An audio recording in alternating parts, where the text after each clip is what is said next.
महाराष्ट्र के लातूर जिले का रहने वाला गणेश चौहान 13 दिसंबर रात 10:30 बजे वो अपने घर से कार लेकर सुनसान रास्ते पर निकल जाता है। थोड़ी दूर चलने के बाद गोविंद यादव नाम का एक आदमी गणेश चौहान की कार को देखकर हाथ देता है लिफ्ट लेने के लिए। गणेश चौहान तुरंत ब्रेक मारता है और गोविंद यादव को अपनी कार में बैठा लेता है। लेकिन जैसे ही बैठाता है तो उसे शक होता है कि गोविंद यादव नशे में धुत है और उसके पहनावे से लगता है कि वो बहुत ही गरीब है। और यहीं से जो है गणेश चौहान की शैतानी खोपड़ी में खतरनाक आइडिया आता है, जो बाहर से खामोश और अंदर से तबाही वाला होता है। थोड़ी दूर चलने के बाद गणेश चौहान गोविंद यादव से पूछता है कि तुम्हें भूख लगी है? कि मुझे तो बहुत तेज भूख लगी है, कुछ खाओगे क्या? गोविंद यादव खाने के लिए हाँ करता है। फिर गणेश चौहान एक ढाबे पर रोकता है, वहां से खाना पैक कराता है। लेकिन पास में जो है वाइन की शॉप थी और वहां से शराब भी खरीद लेता है। और ये शराब जो है वो गोविंद यादव को पिलाता है, कहता है कि तुम पीछे वाली सीट पर बैठ जाओ और शराब पियो, फिर जो है खाना भी खाओ। अब यहाँ पर गोविंद यादव, जिसकी उम्र 50 साल है, देखने में गरीब लग रहा है, वो शराब पीता है और खाना खाता है और थोड़ी ही देर में बेहोश जाता है। और जो तस्वीर आप देख रहे हैं ये उसी वक्त की है जब गोविंद यादव पूरी तरह से बेहोश हो चुका था और गणेश चौहान ने अपने मोबाइल में ये तस्वीर क्लिक की थी। अब थोड़ी दूर चलने के बाद जब सुनसान सा इलाका आता है तो गणेश चौहान, जो उसकी शैतानी खोपड़ी में जो आइडिया था उसको वो अब अंजाम देने वाला था। उसने जो है सबसे पहले गोविंद यादव को पीछे वाली सीट से ड्राइवर की सीट पर बैठाया, सीट बेल्ट लगाई, उसकी सीट बेल्ट ना कि सिर्फ लगाई बल्कि सीट बेल्ट से एक तरह से बांध दिया। यहां तक कि गणेश चौहान ने कार के अंदर अपना मोबाइल फोन, लैपटॉप, ब्रेसलेट और कड़ा भी छोड़ दिया था।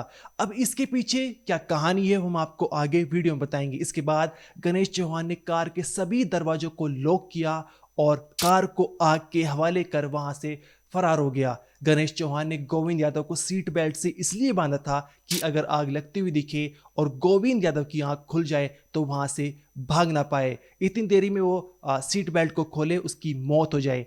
अब गोविंद यादव की आंख खुली थी या नहीं खुली थी, कि सच्चाई गोविंद यादव के साथ ही चलेगी, क्योंकि गोविंद यादव की मौत हो गई। अब यहां पर सबसे बड़ा सवाल यह उठता है कि गणेश चौहान जो 13 दिसंबर रात 10:30 बजे अपने घर से निकला था और बीच रास्ते में एक अनजान आदमी मिलता है जो उससे लिफ्ट मांगता है, तो उससे गणेश चौहान ने क्यों मौत के घाट उतार दिया? क्या है इसके पीछे का कारण? जब आप इसकी कहानी जानेंगे तो आप हैरान रह जाएंगे, आपका जो है दिल जो है वो दहल जाएगा। अब यहाँ पर कार में आग लग चुकी थी, गणेश चौहान वहां से फरार हो चुका था। आसपास के लोगों ने जब कार जलती हुई देखी तो पुलिस को फोन किया। मौके वारदात पर पुलिस की टीम, साथ ही फायर ब्रिगेड की टीम वहां पर पहुंची, का आग को बुझाया गया। प्लेट जो है वो कार से निकाली गई ताकि जांच में आसानी हो। जब कार आग पूरी तरह से बुझ चुकी थी कार से, तो कार में देखा गया कि वहां पर बॉडी पार्ट्स भी हैं। अब यहाँ पर पुलिस को लगता है कि कार के अंदर कोई इंसान बैठा था जिसकी मौत हो गई है। इसका पता लगाने के लिए पुलिस जो है, जो प्लेट उन्होंने पहले ही निकाली थी, आ, उसके बारे में जांच पड़ताल की जाती है। तो ये जो कार थी वो गणेश चौहान के जीजा के नाम से थी। फिर वहां पर पहुंचते हैं, वहां से पता चलता है कि उन्होंने जो है अपने साले गणेश चौहान को एक कार चलाने के लिए दे रखी है। इसके बाद पूछताछ के बाद गणेश चौहान के लातौर में जो है वहां पर घर पहुंचा जाता है। वहां पर पता चलता है वहां पर बीवी बच्चे भी थे, मौजूद थे। गणेश चौहान के जो माता पिता थे वो भी मौजूद थे। उन्होंने बताया था कि 13 दिसंबर को और वो 10:30 बजे घर से निकल गया था। अब कहाँ गया है, कैसे गया है, ये हमें इसके बारे में जानकारी नहीं है। जो कार के अंदर ब्रेसलेट, जो मोबाइल के टूटे फूटे जो अंग, जो कड़ा मिला था, जब परिवार वालों को दिखाया गया तो उन्होंने कहा हाँ, ये तो सब गणेश चौहान का ही है। और इसके बाद वे सहम जाते हैं, पूरी तरह से एक तरह से टूट चुके थे कि गणेश चौहान की मौत हो चुकी थी। अब यहाँ पर पुलिस के लिए सवाल ये बना हुआ था, पुलिस को ये जो है ये लग रहा था कि गणेश चौहान अपने आप को क्यों मारेगा? अगर उसने उसको अपनी जान लेनी भी हो तो घर के अंदर ले सकता है। इतनी बड़ी प्लानिंग क्यों करेगा? क्यों जो है वो बीच सड़क में कार को आग लगाएगा और अपनी जान देगा? तो यहाँ पर पुलिस को लग रहा था कि गणेश चौहान की हत्या की गई है। और इस एंगल से जब पुलिस जांच कर रही थी तो जो मोबाइल नंबर थे गणेश चौहान को, उनको खंगाला गया। तो वहां पर पता चलता है कि जो मैसेज देखे गए कि गणेश चौहान एक नंबर से काफी बातचीत कर रहा है। और ये जो था नंबर था गणेश चौहान की फीमेल फ्रेंड का था। उसके घर पर पुलिस पहुंचती है। वहां पर जब उस फीमेल फ्रेंड का मोबाइल फोन ले जाता है तो एक नंबर से लगातार मैसेज आ रहे थे। तो पुलिस पूछती है कि ये कौन है, तो ये कहती है, तो वो लड़की कहती है तो गणेश चौहान ही है जो मैसेज कर रहा है। अब यहां पर पुलिस पूरी तरह से हैरान रह गई थी। वो सोच रही थी कि गणेश चौहान की मौत हो गई तो ये बंदा कौन है जो गणेश चौहान के नाम से मैसेज कर रहा है। अगर गणेश चौहान की मौत नहीं हुई है, वो मैसेज कर रहा है, तो जिसकी मौत हुई है, जिसके बॉडी पार्ट्स कार के अंदर मिले हैं, तो वो शख्स कौन है। यहाँ पर पुलिस के लिए जो पूरी कहानी एक तरह से पहेली बन चुकी थी। इसके बाद जो है फीमेल फ्रेंड को हिरासत में ले जाता है, उससे पूछताछ की जाती है और जिस नंबर से मैसेज आ रहे थे उसको सीडीआर लोकेशन पर लगाया जाता है। तो पता चलता है कि नंबर जो है कोल्हापुर में एक्टिव है और वहाँ पर पुलिस की एक टीम वहाँ पर पहुँचती है और वहाँ से जो है गणेश चौहान को जिंदा हिरासत में ले लेती है। अब यहाँ पर पुलिस जो है गणेश चौहान को हिरासत में लेती है और पूछताछ करना शुरू कर देती है। उसके बाद जो कहानी सामने निकल कर आती है उससे हर कोई हैरान रह जाता है। यहाँ पर बताता है गणेश चौहान कि उसके एक बीवी है, 2 बच्चे हैं और माता पिता जो हैं वो लातौर के गांव में रहते थे और वो मुंबई में एक फ्लैट में रहता था और इस फ्लैट को खरीदने के लिए उसने 57 लाख रुपए का जो है होम लोन लिया था। यहाँ पर एक वो प्राइवेट फाइनेंस कंपनी में काम करता था, उसकी तनख्वाह इतनी ज़्यादा नहीं थी जिसके चलते जो है वो इस ईएमआई को नहीं भर पा रहा था। जो होम लोन लिया था 57 लाख रुपए का, उसकी ईएमआई वो नहीं भर पा रहा था। अब 57 लाख रुपए बहुत बड़ा अमाउंट है। इसकी ईएमआई जो है, महीने की जो ईएमआई बनती है वो भी बहुत ज़्यादा बनती है। यहाँ तक कि बीवी बच्चे भी थे, उनका खर्चा भी था। इसके चलते गणेश चौहान वो ईएमआई नहीं भर पा रहा था। अब यहाँ पर गणेश चौहान ने कई बार खुद की जान लेने की भी कोशिश की गई, लेकिन जब गणेश चौहान ने अपनी जान देने की कोशिश की तो उनके पिता ने जो है बीवी बच्चे समेत गणेश चौहान को लातौर के जो उनका मूल गांव है वहाँ पर बुला लिया कि यहाँ पर रहे, सही सलामत हमारी नज़रों के सामने रहे। लेकिन इसके बाद भी गणेश चौहान परेशान चल रहा था। उसे समझ नहीं आ रहा था कि जो होम लोन उसका 57 लाख रुपए का है उसको उसकी ईएमआई कैसे भरे वो। अब यहाँ पर गणेश चौहान का एक शातिर जो दिमाग है वो काम करता है। वो सोचता है कि अपनी मौत को मैं अपनी जान ले लूंगा और अपनी मौत को एक एक्सीडेंट दिखा दूंगा, लेकिन उसके चलते मैं उससे पहले 1 करोड़ रुपए का टर्म लाइफ इंश्योरेंस करा दूंगा। यहाँ पर कुछ होता भी ऐसे है, गणेश चौहान ने प्लानिंग के अनुसार 1 करोड़ का टर्म लाइफ इंश्योरेंस करा दिया और उसके बाद उसने सोचा कि अपनी जो जान देकर एक्सीडेंट दिखा दूंगा और ये जो क्लेम है 1 करोड़ रुपए क्लेम होकर 1 करोड़ रुपए परिवार वालों को मिल जाएंगे, जिसके चलते वे 57 लाख रुपए जो हैं होम लोन के चुका देंगे और बाकी रकम उनके काम आ जाएगी, मेरे बच्चों के भविष्य में काम आ जाएगी। अब यहाँ पर गणेश चौहान का दिमाग इसी तरफ काम कर रहा था। बताया जा रहा है कि 13 दिसंबर जिस दिन ये पूरी वारदात घटी, वो अपनी जान लेने जा रहा था, कार के अंदर खुद को जलाने वाला था और उसको एक एक्सीडेंट दिखाकर 1 करोड़ रुपए परिवार वालों के नाम करने वाला था। लेकिन बीच रास्ते में उसको गोविंद यादव मिल जाता है, लिफ्ट देता है और गोविंद यादव जो है पूरी तरह से नशे में धुत था। 50 साल उम्र थी और देखने में बहुत ही गरीब लग रहा था। यहाँ पर गणेश चौहान की शैतानी खोपड़ी काम करती है और उसे लगता है कि शक का होगा ही कौन, नशे में धुत है, 50 साल है और बहुत ही गरीब लग रहा है, इसकी कौन पूछताछ करेगा। क्यों ना जो है मैं गणेश चौहान के नाम से इसको ही मार दूँ, इसको ही जिंदा गाड़ी में जला दूँ और इसकी मौत दिखाकर 1 करोड़ रुपए वसूल लूँ और मैं जिंदा भी बच जाऊंगा और मैं अपना होम लोन भी चुका दूंगा।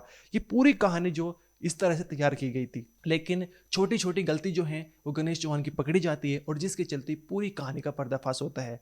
यहाँ पर पुलिस ने क्या कुछ बताया, एक बार आप वो सुनिए। औसा पुलिस स्टेशन के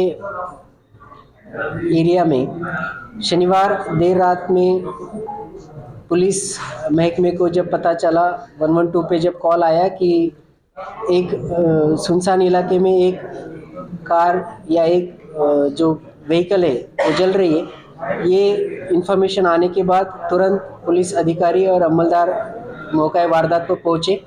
फायर फाइटर की मदद से जब ये पूरी आग बुझाई गई और गाड़ी की शिनाख्त की गई, तब पता चला कि उसके अंदर एक डेड बॉडी भी है जो पूरी तरह से जल चुकी है।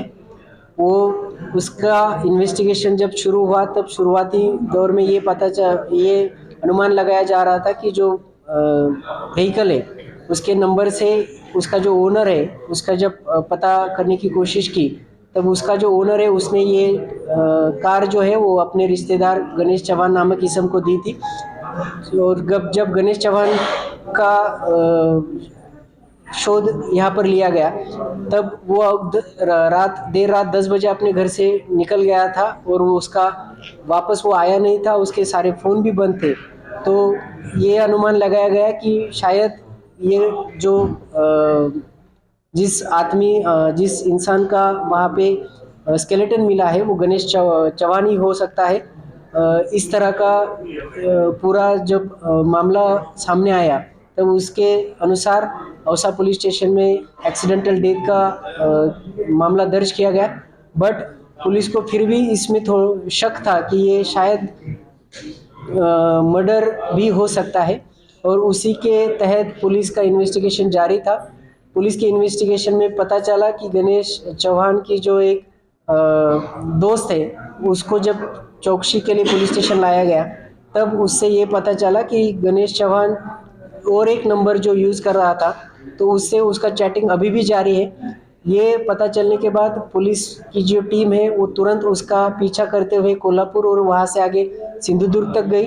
सिंधुदुर्ग तक जाने के बाद कल शाम को कल देर रात में वहाँ पे गणेश चौहान जिंदा पाया गया। और वहाँ पे गणेश चौहान जब जिंदा पाया गया, तब हमको ये पता चला कि ये जो गाड़ी में मिला हुआ जो शव है वो किसी और का है। जब गणेश चौहान को इसके बारे में और अच्छाई से जब उससे पूछताछ की गई, तब उसने आखिर में ये कबूल किया कि उसको जो टर्म इंश्योरेंस उसने लिया था करीबन 1 करोड़ का, तो वो टर्म इंश्योरेंस के पैसे पाने के चक्कर में उसने अपने खुद के मरने का या खुद के जल जाने का जो एक साजिश रची थी, और उस साजिश के चलते हुए उसने वहाँ पे एक राह चलते इंसान को जिसने गणेश चौहान को लिफ्ट मांगी थी, उस इंसान को उसने अपनी गाड़ी में बिठाकर उसको गाड़ी के साथ वहाँ पर जला दिया, ताकि पुलिस को और सबको यही लगे कि गणेश चौहान की मौत हो चुकी है, और उसके बदले में उसको जो टर्म इंश्योरेंस के 1 करोड़ रुपए है वो उसके घर वालों को मिल जाए। इस तरह का उसने ये पूरी साजिश रची थी। बट आखिर में यही सामने आया कि ये गणेश चौहान की मौत नहीं हुई, उल्टा गणेश चौहान ने गोविंद यादव नामक एक राह चलते इसम को अपनी गाड़ी में लिफ्ट देके उसको वहाँ पे उसके गाड़ी में बिठा के उसको जलाकर उसका खून किया है।